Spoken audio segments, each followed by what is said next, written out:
Everyone. Yeah. So Perfect. go ahead. Go ahead. Well, cool. Well, thank you all for letting me stop by this morning.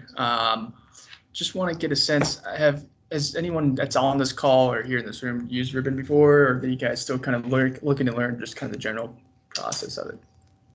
I recommended it, but not learned about all the details of it yet. Cool. We have several agents, a number of our agents do deals with Ribbon before, and at least a couple of them are on the call. Yeah, Okay. Christine, Mhm. the birthday girl, recently did that. I know David Brunn. I used to work with him a lot, and he's great. Yes. I just saw that on the wall there. So he's a great guy. I think we helped a couple of his buyers get under contract last year, I believe.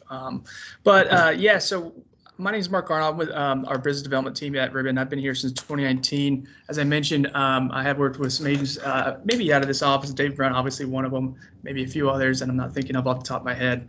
I was a Ribbon advisor for 2.5 years, and really what that was all about is making sure I'm working with the agents and their buyers to make sure they're comfortable using the program. So for any of those that have not been able to sign up yet, I'm going to show you how to get started at the end of this. That way you have your own Ribbon advisor to work with.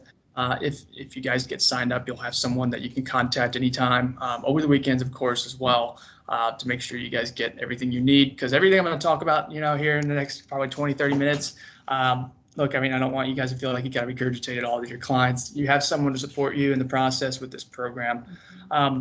Kind of really what our mission is for those who are really unfamiliar with it. It's about making homeownership achievable. And what does that really mean? Our co-founders started this company really to help level the playing field for home buyers. Really the big problem in the market and still exists to this day is institutional investors, capital coming in from all over, local or big, Wall Street bat, Dirty money. dirty money, yeah. And so they're going in and buying up these homes, and we all know that hurts the consumer, hurts the real estate agent, hurts the lender, hurts the inspectors, it hurts the appraisers, hurts everyone in the real estate ecosystem. And so really at the heart of what we're doing is helping the real estate agent and the lending community utilize this as a tool for their buyers to help compete really, against those investors. Now, I think we all know, really at the end of the day, you're not just competing against investors, you're really competing against everyone. And we all kind of know the dynamics at this point. There's multiple offer situations that aren't going anywhere.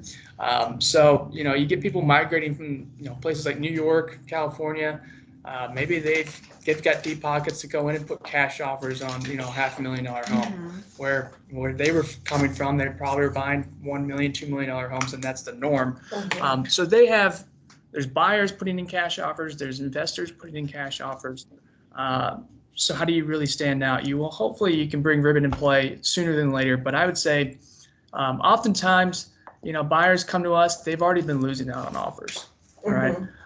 And that's understandable. Who wants to start the process of buying a home, and already thinking about tacking on additional fee for this, program like Ribbon to help them. A lot of the buyers we work with are already struggling. And, I was just talking to her. I can't remember her name off the top of my head. She said she had a client that lost 10 offers before bringing the idea. Mercedes, yes. Yeah. We hopefully, it doesn't take your client 10 offers to kind of look at Ribbon as an option.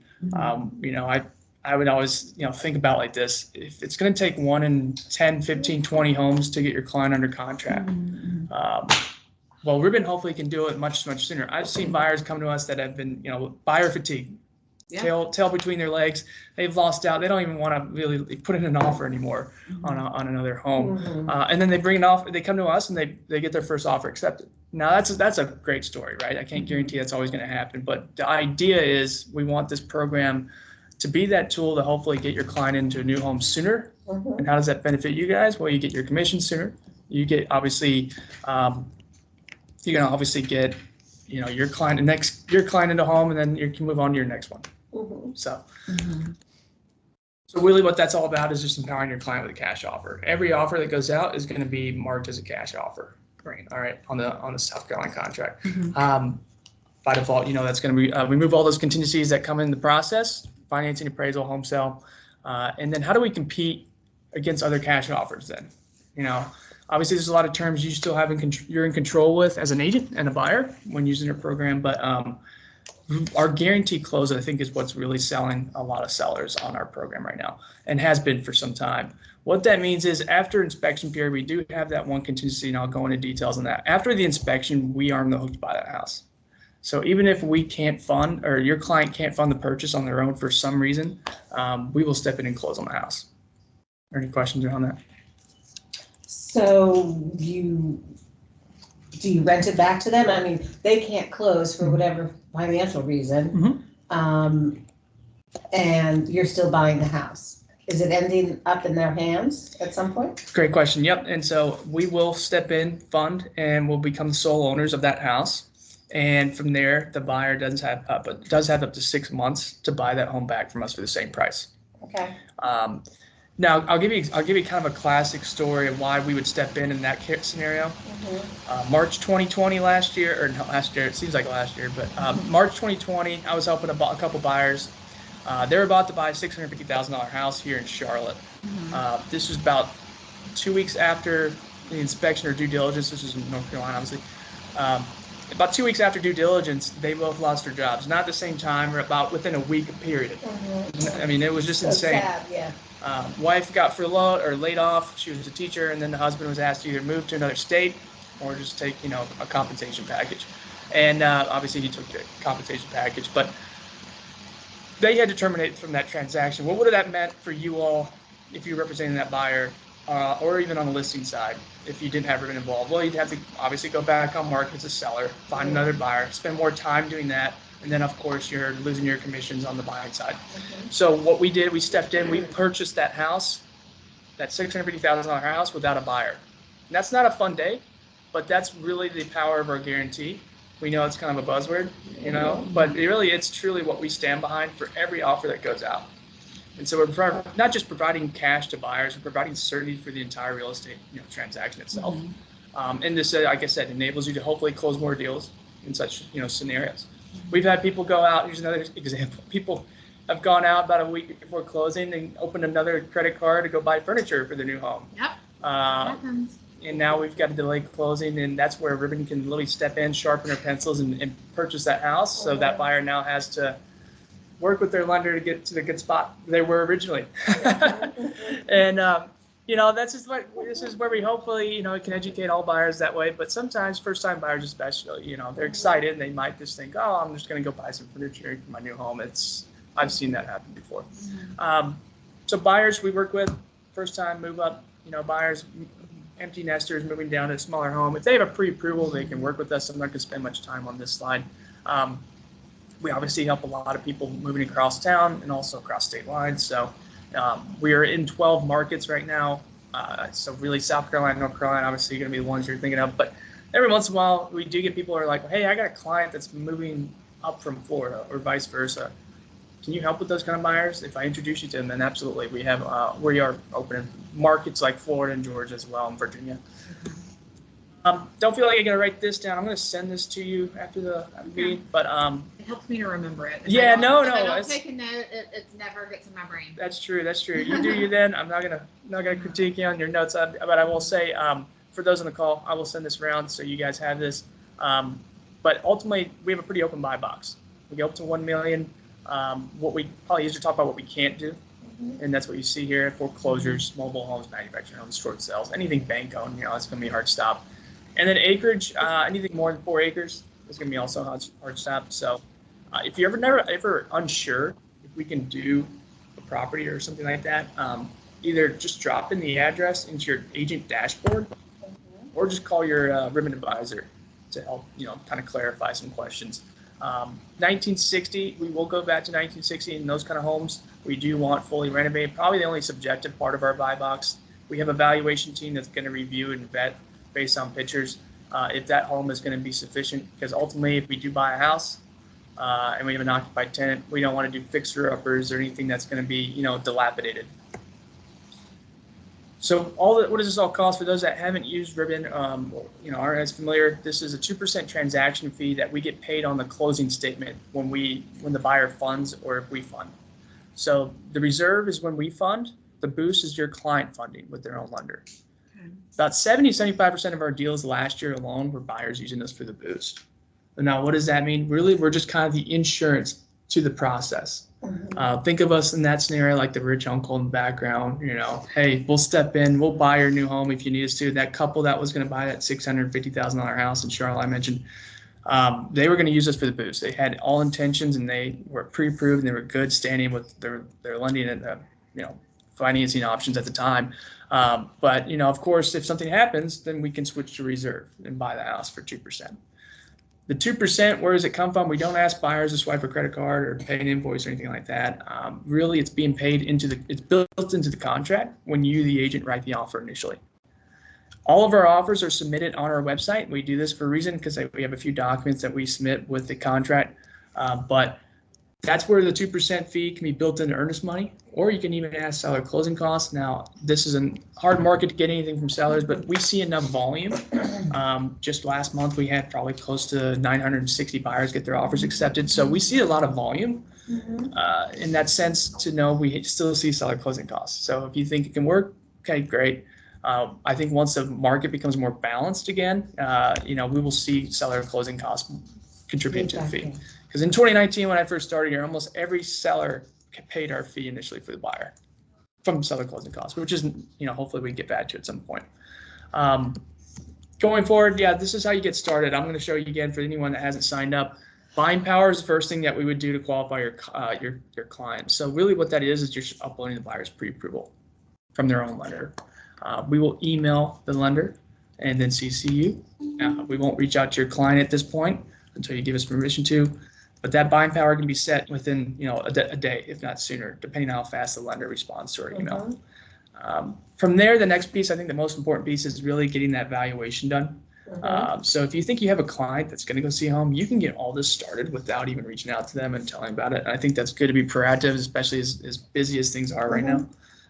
But the valuation is going to be really that's going to be done by a former home appraiser that basically has been out in the field and actually does it. So we actually have people on our valuation team, not some software system that's going to spit out a number at you guys.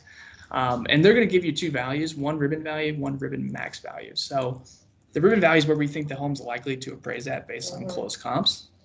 The max value is basically where if we were going to be a cash buyer, what would be the max amount we'd be willing to put in an offer. Your client can make an offer above that if they want to, and I can answer more questions around that. So you're not locked in as a buyer to just go up to a certain value ribbon says. You can absolutely go in higher. Now, what really ties us to the contract that you prepare for your client from our website, of course, is an addendum. It's kind of like an assignment to the contract. We are not the buyer on your client's contract. They're putting down their earnest money. We'll want that earnest money in their name, not ours. A proof of funds will also be provided for you guys on the website, and that's good because the offer is going to be marked as cash. And then last piece is a sample copy letter. I'm going to send all this around, sample copies and stuff for everyone. Okay. But again, you get all this from the website. It's why we require you guys to prepare the offer contract on the website. Pretty simple, but first time around, call your ribbon advisor, one, to help you prepare the offer. That's what I used to do all the time. And then two, probably most important part is to help present the offer with the seller and listing agent. So we got a pretty good amount of market share and brand name recognition here in the Charlotte Metro. There are certain listing agents that are still probably very unfamiliar. So in that sense, do not feel like you got to be trying to talk about this program in detail. Loop in your ribbon advisor and help present the offer. That's what I used to do all the time. I used to have multiple conversations with listing agents and sellers, and sometimes those conversations started out kind of angry. What is this evil company? I like all the terms, but I don't like this ribbon addendum. Yeah. I don't like all the terms in the contract, but I don't like this ribbon addendum. Are you guys some investor? Whatever. But that's where our job is to get them comfortable, and a lot of those conversations turn out to be pretty good at the end. Any questions around that? Just by the way. Anyone on the call? Well, if I've previously heard that you'll cover the difference between, like you were saying that the request or the list price was $290. Yeah. 300 was the offer, and you'll cover up to 310. Yeah. So, but how does that get pushed? Given to the buyer? Yeah. Are you talking about the appraisal stuff? Yeah, on the, I forget what you call it, the ribbon max value. Yeah. So we have two values here. This is actually just rolled out. We have two values now at the start of this month. May 4th is when this came out. It's called Ribbon Cash Plus. So really what we used to do is just provide you one value, and that was where our appraisal protection started. Mm-hmm. So if anything came in below that, we would cover it in complete full on behalf of the buyer and the seller, and there would be no cost to anyone involved. And that's still the case. So if this buyer went in and put an offer for $300,000 at any point, whether it's a reserve or boost, mm-hmm. That's where we would cover that, basically lower the contract down to the appraised amounts. Why do we do that? So the buyer can still finance. Mm-hmm. And then at closing, we literally credit the seller the gap. That's the appraisal protection. So in this case, the ribbon value still exists. That's completely free. Mm-hmm. Now, if you want to bid up to our max value, or up to 310 in this case, mm-hmm. It would be an additional non-refundable fee if you want added protection. Basically. Okay. So 10,000 times 25% basically would be that non-refundable fee. Okay. And that's really because we've listened to the market, and we've seen a lot of different subjective appraisals out there. Yeah. So this is just like I said, if our max value would probably be a little higher in some cases than just 10K over, but that's where your buyer can elect to do that if they want to. So, and let's give it an example. Let's just make it very simple. This buyer, let's say they made an offer for $300,000. $6,000 would be in his earnest money. As soon as the offer is accepted, send that earnest money to escrow. And then as soon as it goes, go through inspection, all that, at closing, we take 1% for backing your client's deal. Mm-hmm. The other 1% goes to Ribbon. So that's really where we get paid on the settlement statement from the buyer's earnest money. Now, let's say there was a scenario where the appraisal did come in lower than that Ribbon value, that initial value we have. What we're going to do there is amend that contract down, whatever it is. So it comes in at $280. Buyer doesn't have to go find $20,000 under their mattress anywhere. We're going to literally cover it, and then we lower the contract down. We'll have an amendment to the contract, the initial contract, and then at closing, we literally wire the seller $20,000. All right. Now, if that was 305, the Ribbon max value, up to 310, we would still cover that $30,000, in full. Mm-hmm. But keep in mind, that buyer's non-refundable fee is not coming back to them. Good news is they still only paid 1% to get under contract. Okay, not 25%. Okay. So 25% is basically the Ribbon max value. Mm-hmm. So anything above the Ribbon value, add 25% to every $1,000. You go over our value. So it's like $250. Yeah. Every time. Yep. Okay. Yep. $250 for basically every $1,000. But that gets to be paid at closing. Yeah. So the fee is built in automatically. Okay. Into the contract in addition to our fee. Okay. So you really do have to have a good amount set aside. Yeah. Like this is not going to be. This is a pay to play type mm-hmm. of a program. Like You can't just say, well, cash offer. Yeah, the benefits of cash offer, you're still going to have to come out of pocket for it. Yeah. A little bit extra. And I'd say at the end of the day, they're only paying 1%. This buyer would have paid $3,000 to make an all cash offer. Mm-hmm. And I think, like I kind of said earlier, it totally makes sense. Mm-hmm. Buyers already putting down excessive amounts in, deposits, across both state lines, North Carolina, and especially North Carolina. Due diligence money is just insane right now. But then also overbidding, paying for over list. Now they have interest rates going up. Buyers are really in a bad spot. And so now to add an additional, third-party fee like Ribbon, I totally get it. It's going to be one of those things where I probably would be reluctant at first to talk about it, but we hopefully can get your client into this situation or into this program once they kind of, like I said, maybe have lost out on a few offers. Uh-huh. That buyer fatigue is really kind of the thing I think is driving a lot of people to be bringing their clients to Ribbon. So now let's say we did buy the house. Maybe your client really, it's more about the convenience. The reserve process is going to be around transitioning from one home to the other without having to meet time the closings back to back. Mm-hmm. Or maybe you want to, you're a move up family, you've got kids and pets and stuff like that. It's really hard to show that home. Maybe you want to do some cosmetic work, carpet, replace carpet, do some paint work. That's where you can come in and have Ribbon buy your new home, move into that new home, and then have your home, ready to go. Get your home marketable and sell it for top dollar with your agent, of course. We don't get involved on that side of the transaction at all. That's between you and your client. Okay. So I'm going to stop there. I really want to kind of just keep this dynamic with you guys. Anyone on the call, if you have questions. I don't see any. I told them to just unmute or put them in the chat, but I'm not seeing any yet. Yeah, and like I said, if you haven't signed up, this is how you get signed up, and I'll send this around after the meeting. But when you get through it, just basically look at your contact or ribbon advisor up in the top right, and they'll be able to help you with getting started and shoot them a text. They work on the weekends as well.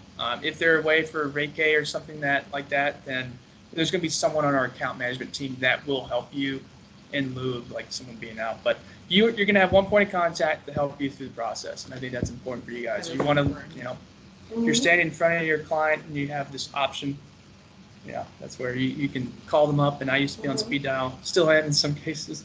For a lot of agents, which is fine. I recommended ribbon to a couple of buyers on my listing this past weekend. I love that. This is as much of a listing tool as it is a buyer agent's tool. And here's how that works. I mean, you can kind of loot. I don't know if anyone heard that on the call, but I've had a lot of listing agents back in the day that were working with me from the buying side, help their buyers get under contract using ribbon. Then they call me up and say, "Hey, Mark, my client's really mad. Like, their motivations is about closing on time, as is everyone's, right? But especially, certain situations where they have to buy a new home. They don't want any if they're taking any risk. Because even if they accept another cash offers still fall through.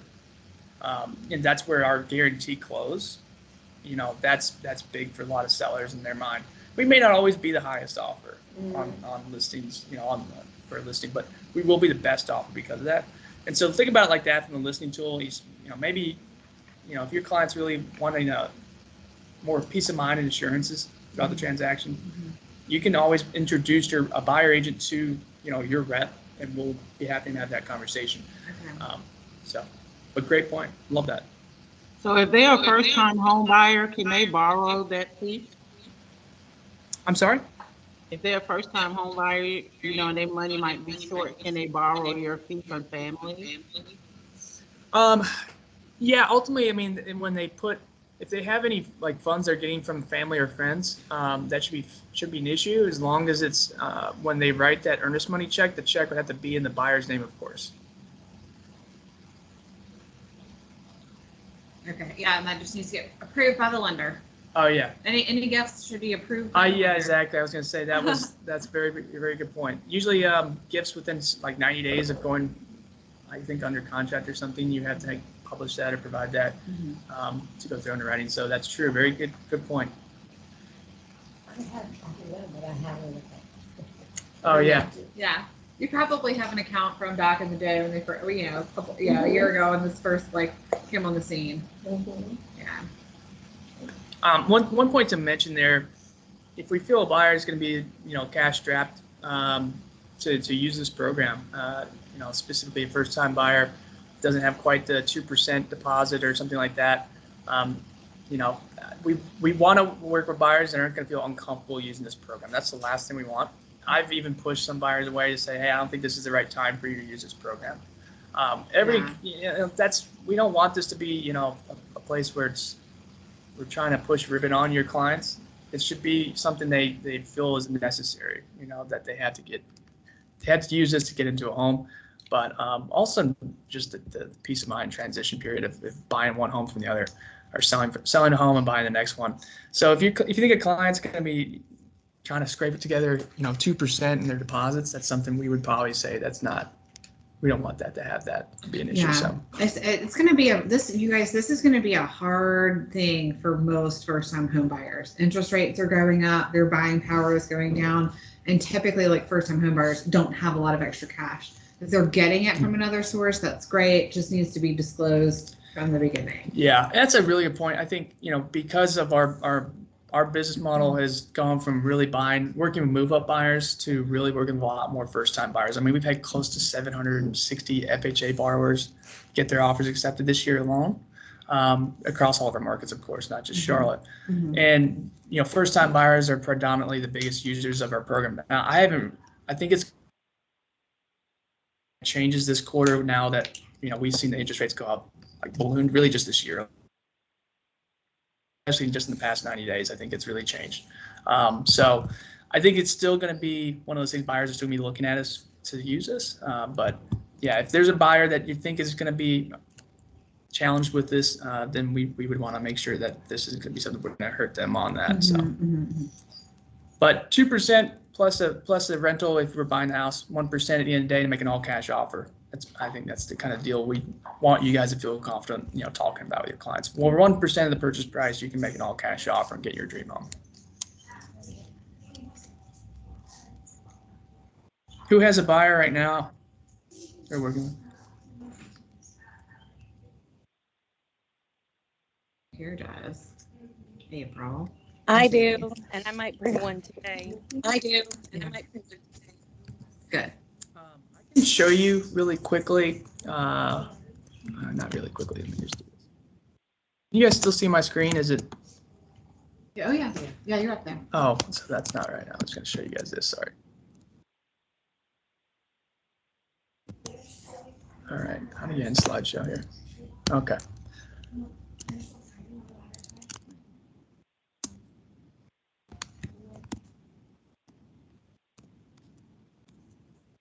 So this is really what your dashboard will look like for those that are relatively new or haven't jumped on recently. Okay. It's just as simple as this.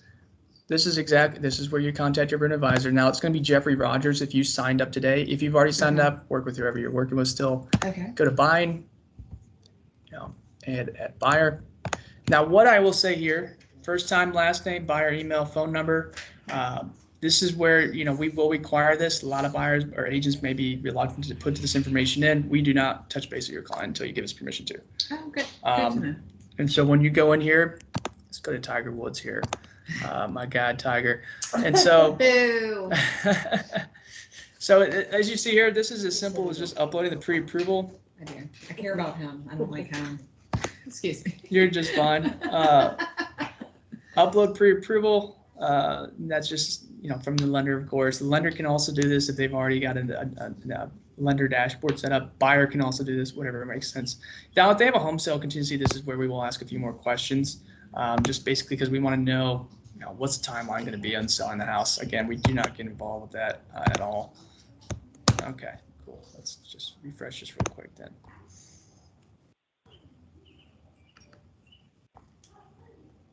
Staging environments are always fun and just easy to use sometimes, isn't it? So here's where you can drop in properties. I would say, don't feel bad about putting in 4 or 5 properties. If your client's going to go look at 4 or 5 homes over the course of a weekend, drop them all in on Thursday or Friday, or as soon as you know, if it's feasible, right? I know that's not always realistic. Sometimes it might reach out to you last minute, but get that valuation done.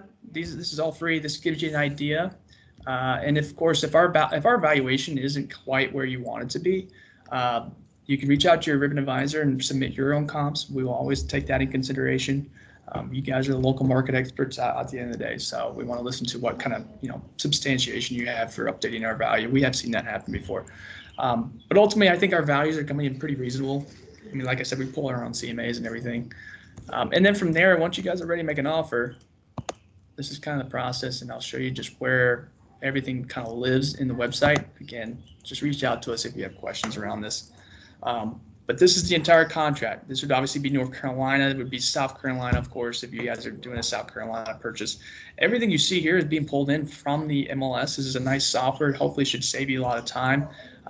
This is also a free tool if you guys wanted to do this without having to even pay for a cash offer.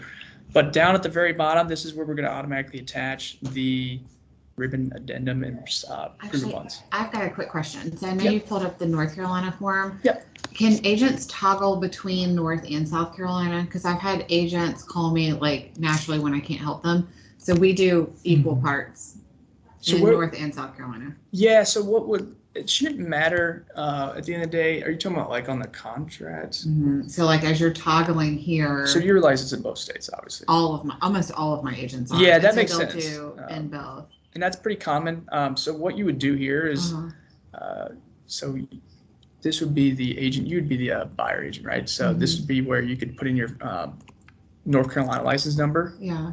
Versus your South Carolina license number. But as far as your dashboard, it shouldn't matter at all. But the document, are you just saying that you just upload your contract, are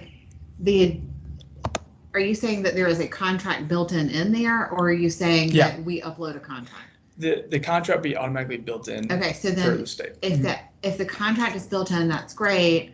But how will Ribbon know if it's a South Carolina property or North Carolina? Basically, when you drop in Uh-huh.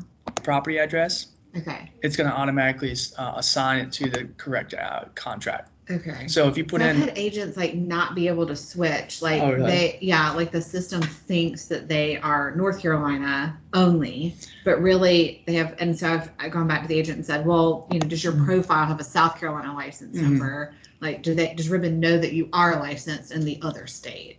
yeah, we've been in this market since 2018. I'm interested to know if you Okay. want to put me in touch with some of those agents that you've been talking about. I'd love to hear what they're seeing or see what they're seeing, but we haven't had too many issues with that because we have so many dual license agents for Yeah. South Carolina, North Carolina, obviously. It could have been operator error. I I think wasn't so. there with her, and I was like, I was trying to think how could it be an issue, because ultimately it's like this: if you put in a Charlotte address, because we have buyers, I think David Brunn even was had a client looking both Charlotte and across the border. Yeah. So. But how would Ribbon know? So let's say we've got a few agents that are licensed only in, South Carolina. Well, what if they accidentally put in they're practicing if they've got a license? There's got to be some provision on the back end to kind of stop that. Yeah, so really I think it's just a matter of dropping in the property address. So if you put in, Georgia property and we valued it, it would come to that same screen. Instead of the 2T contract, it's going to be the Georgia state contract. So that's an example. Okay, but the agent has to be licensed in the state. And so really what it comes down to when you're filling out the contract, you still put in that license number that you have for that particular state. Does that make sense? Yeah, I just don't want them to have access to forms that they shouldn't have access to. There's no way to do that, Elizabeth. Their system is It's an override. Because the contract is tied to the address. Okay. So if it's a North Carolina address, the North Carolina contract. I'll add this to the things that keep me up at night. Okay, perfect. Thank you. I'm gonna start submitting offers. Yeah, start submitting offers in Florida. See if I freak out. Oh. No, I get what you're saying. It does ask you in the beginning when you're licensed. It does. Yeah, and I think ultimately, first and foremost, it's I think we have to take in good faith the agent's doing what's right for their client. If they have an agency agreement and they don't have license in a certain state that they're helping your client buy in, that's where the agent needs to be responsible about that. Ribbon's really just going to help you get the contract pre-filled for you for the most part, depending on where the address is tied to, like she said. So we can't really control if an agent's going to say, well, I'm going to represent a client that I'm not licensed in. That's malpractice, basically. Yeah. So we, yeah, I don't want to get long-winded on it. I'll add it to the stack. That's okay. I will say that your contract tool is super cool. I didn't get the chance to use it properly on my last one, and I had to go in because I was having technical errors with my computer. So I had to only print off the ribbon portions. And so after the fact was when I was able to go in and see how it would have been, and it would have been so cool and so easy. They make it so easy to use. It's super user friendly, adding your attachments, your disclosure forms, everything. It's really a nice change. So way to go on that. Awesome. That's great to hear. And that's also free, by the way. If you ever want to use it on your own without, say your client doesn't want to use this for our cash program, you just click the traditional button and it'll actually show you how to do it for free. But I like it too. If I was practicing real estate, I would be using this software all the time. And we don't really market it, to be honest. It's kind of funny that we just kind of have it out there for you guys. But so this is kind of really the process for putting in a home address. We want to get a general idea when you want to submit the offer, what kind of offer your client's thinking about bidding. And this should kind of give you kind of an example of, let's just say, for simplicity's sake, and your client's buying power is 405. Let's do that. Obviously, this would not be something you would be able to do. Just for sake of time, though, your client's now ready to start an offer in a house in Fort Mill. This, I think, should answer your question. Mm-hmm. You just kind of skip this, but you can go making an offer. Mm-hmm. And this will ask you the question, would Tiger Woods like to make an all cash offer? Yes or no? If you say no, that will just take you directly to our free software tool to prepare the offer, of course. Okay. But most people obviously going to come to us with the, just say, I'm not sure. And this is going to show you the two programs I just talked about. If your client's going to finance through their own dime, they want to do that, and hopefully that's the case. Go with Boost. You can't mess up here. I mean, if you choose one on by accident, it's not an issue. So now you're getting ready to get started. And I'm not going to spend too much time on this, but let's just say. That's good for us to see this. Yeah. There's pop-ups along the way. Obviously shows you kind of, the general idea of.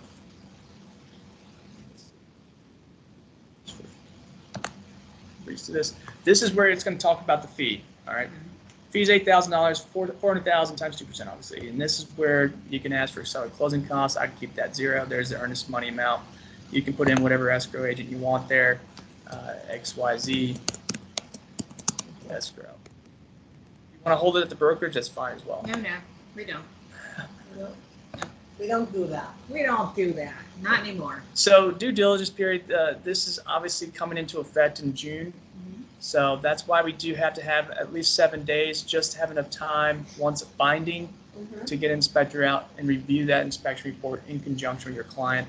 Mark, can I ask about that? Yeah, absolutely. Okay, so I was confused this most recent time using this portion because I literally thought it was a 3-week close from acceptance of offer, and then found out it's really a 2 to 3 week close from the end of due diligence. Is that still the case? Whatever's on the contract is the close date we go off of. Our minimum requirement is at least 14 business days or longer. Most buyers are trying to finance through their own lenders, so usually those closing dates are probably around standard 30, 35, 45 days, depending on what loan type it is. So again, I want to double check because it's not necessarily what's built into the contract. Because again, if we put in a contract where it's 2 weeks, right? You all still need 7 days built in for due diligence. That's so right. It's really, okay, so I just want to be clear that I'm not misunderstanding. Let's get to I'll show you exactly what this should help kind of clarify everything here. I have a question about the repairs as well, because we are going through it right now, and it kind of ties into Christine's. As we had set an untangible date, and that was something that I didn't realize that Ribbon required was the inspections, because that helps us get the offer, is by saying, hey, we're not doing any inspections. We're going to, take it sold as is, which that was its own hurdle in its own. So we set it for the 7 days. And when we got our inspection report back, we just emailed it to our advisor. I haven't gotten the list of repairs back yet, but I was told that those repairs don't come into play until the buyer decides, or I'm sorry, until the buyer's financing would fall through and Ribbon had to purchase.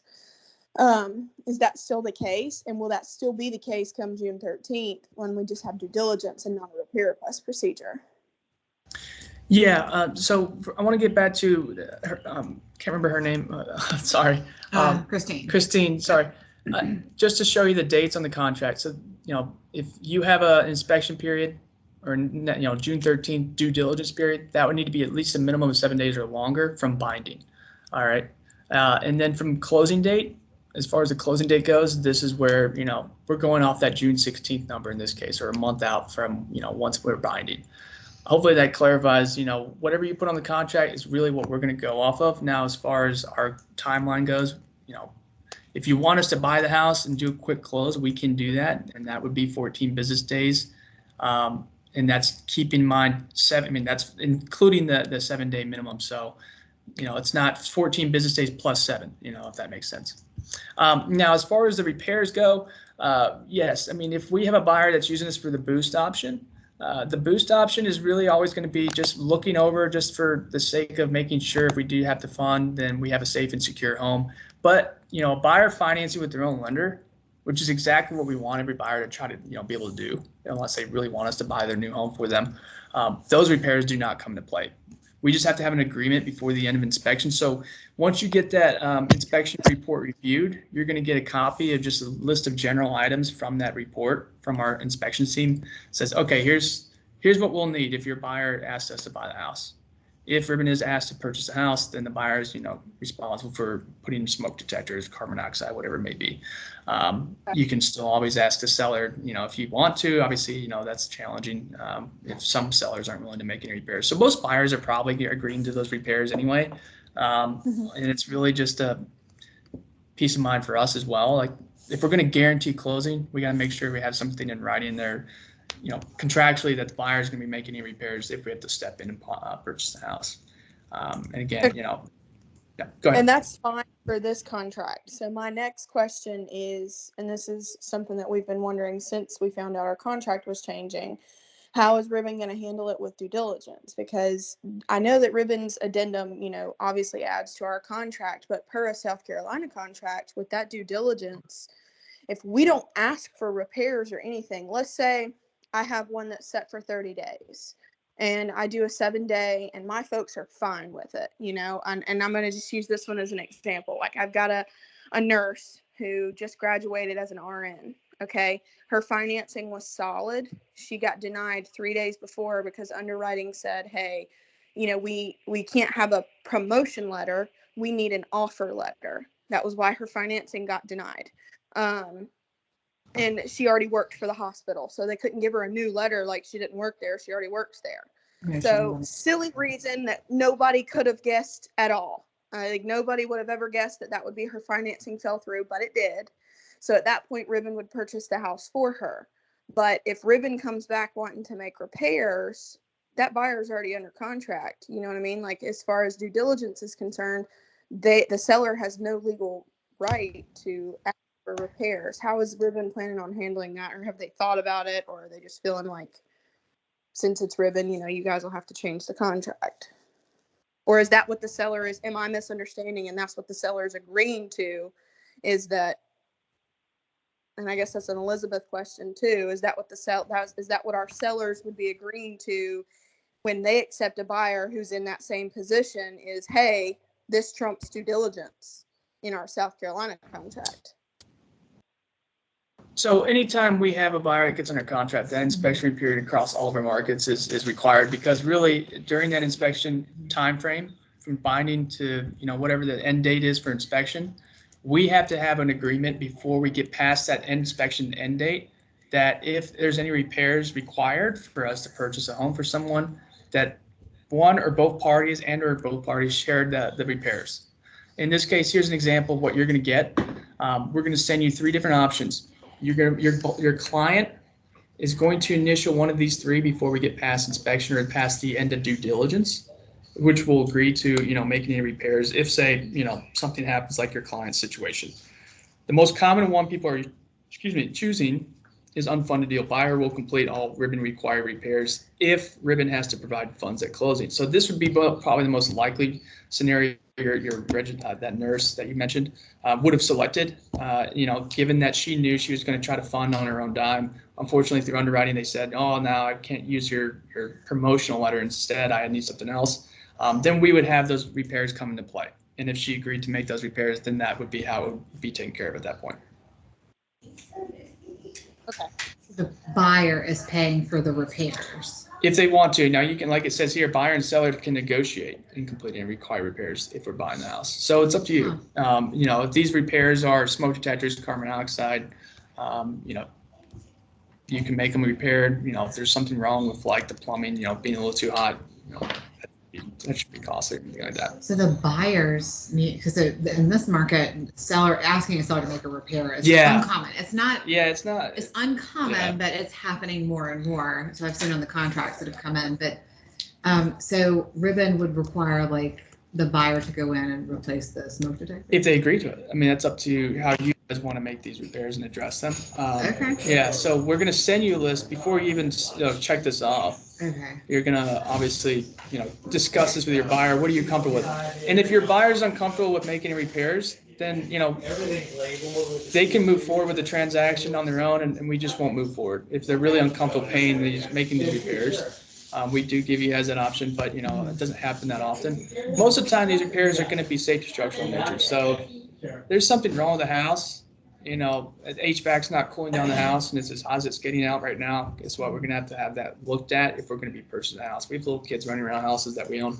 So this is why we do it. We don't want to make a friction point. Like I said, most of the buyers that use us are going to be funding with their own dime, their own lenders. So those repairs aren't even needed.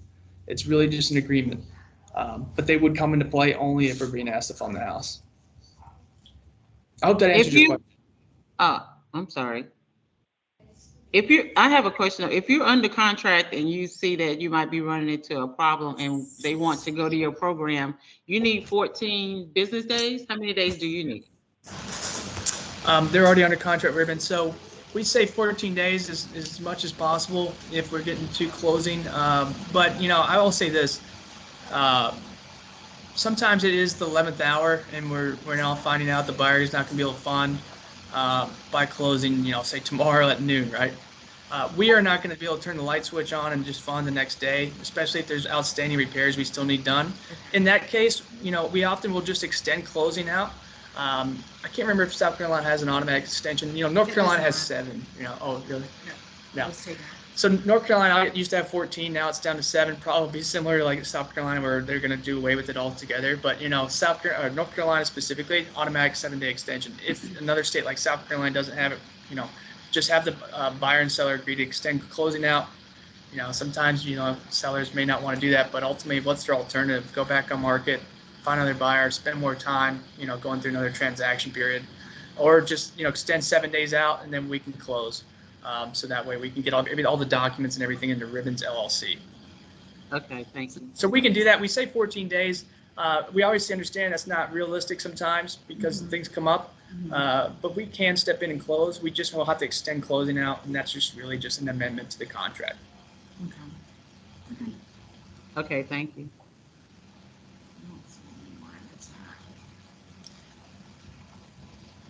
Well, all great questions.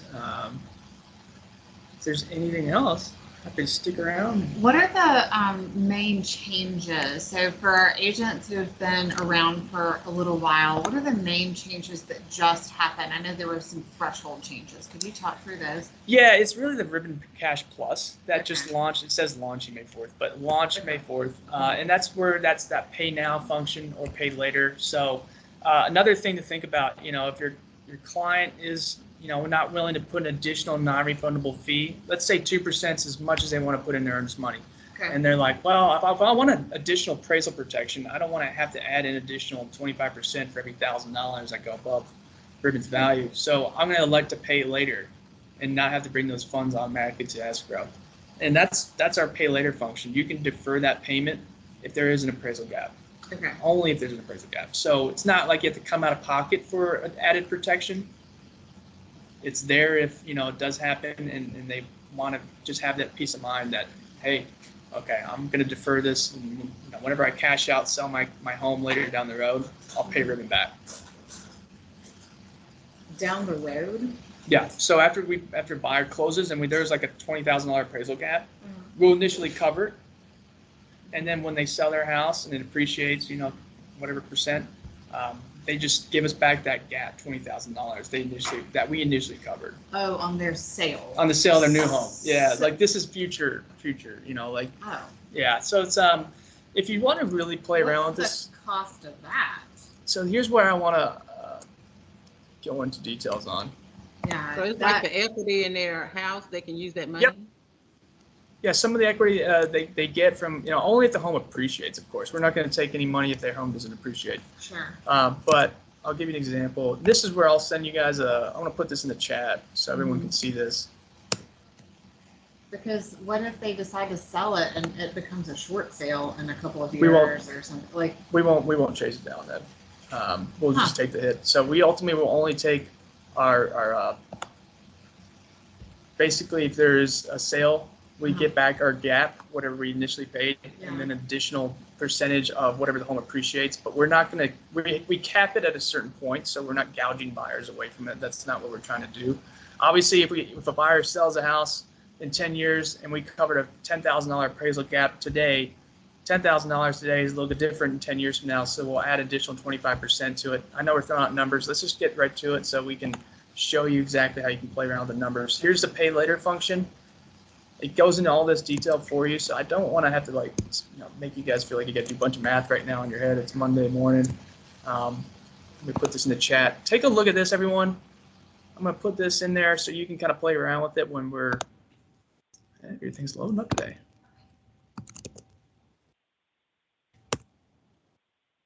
I don't know if that worked. There we go.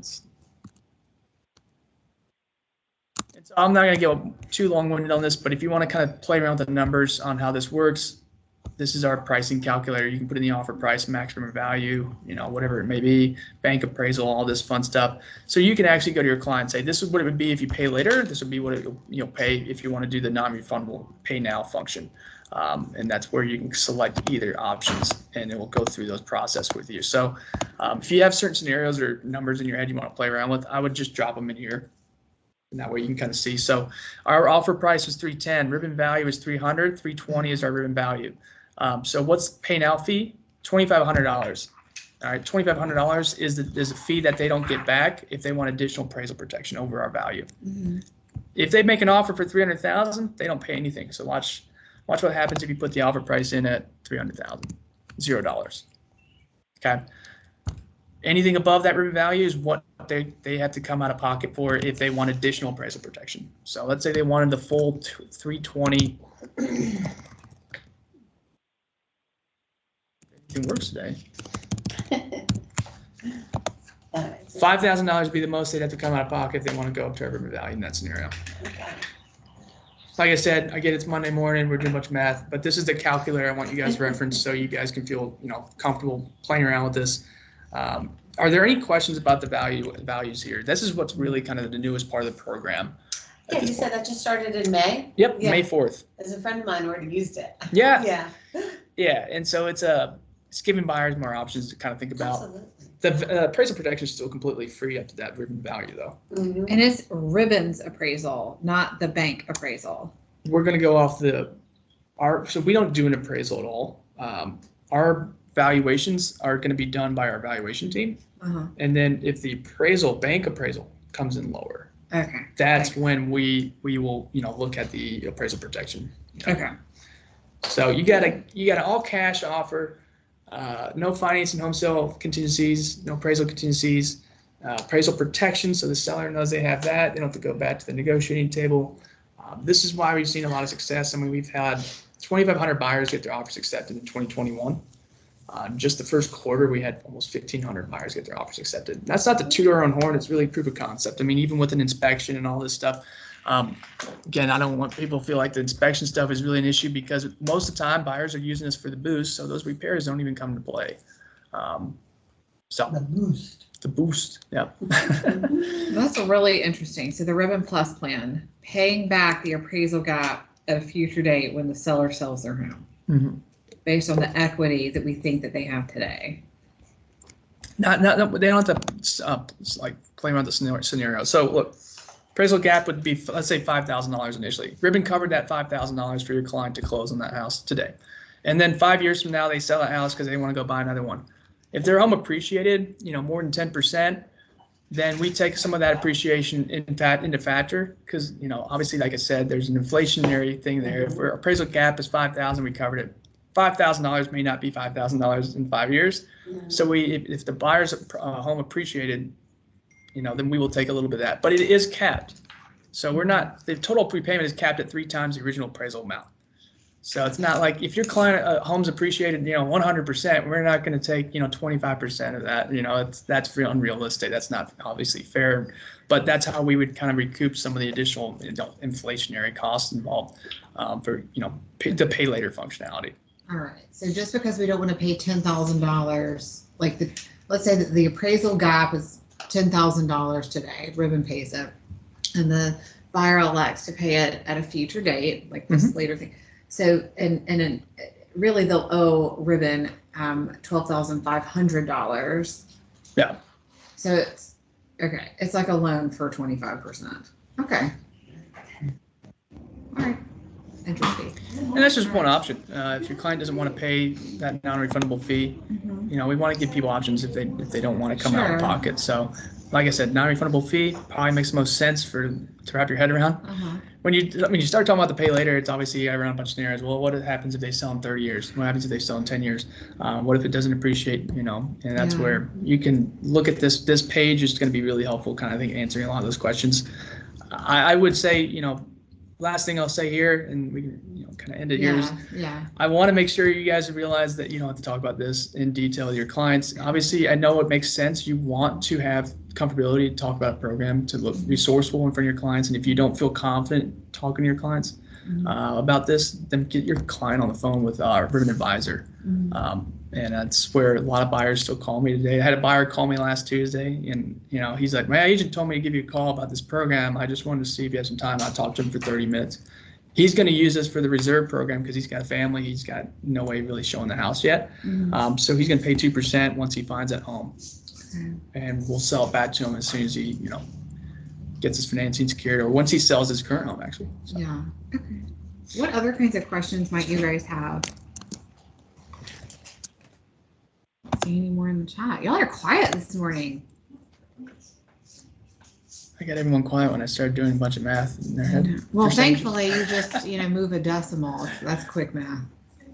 I'm terrible at math in my head. Oh, yeah? I'm awful. And you know, the irony is that I have a finance degree. Oh my gosh. But at least I had Excel open most of the time, so that's kind of my That's strategy. fair. That's fair. Finance was my worst subject, or no, Mine- accounting was worse, and then finance. Finance was Yeah. my worst. Okay. Accounting, I got. Oh, yeah, barely. to me, it didn't make sense that both sides equaled the same. Swear to God. I did not. Yeah, accounting's Made settlement statements easier for me. I was like, oh, I know what this is. yeah, Let me read this. yeah. So counting is probably the most dry thing I could think of. But Well, anyways, we really appreciate you coming Yeah. today, and hopefully everybody on the call got what they needed.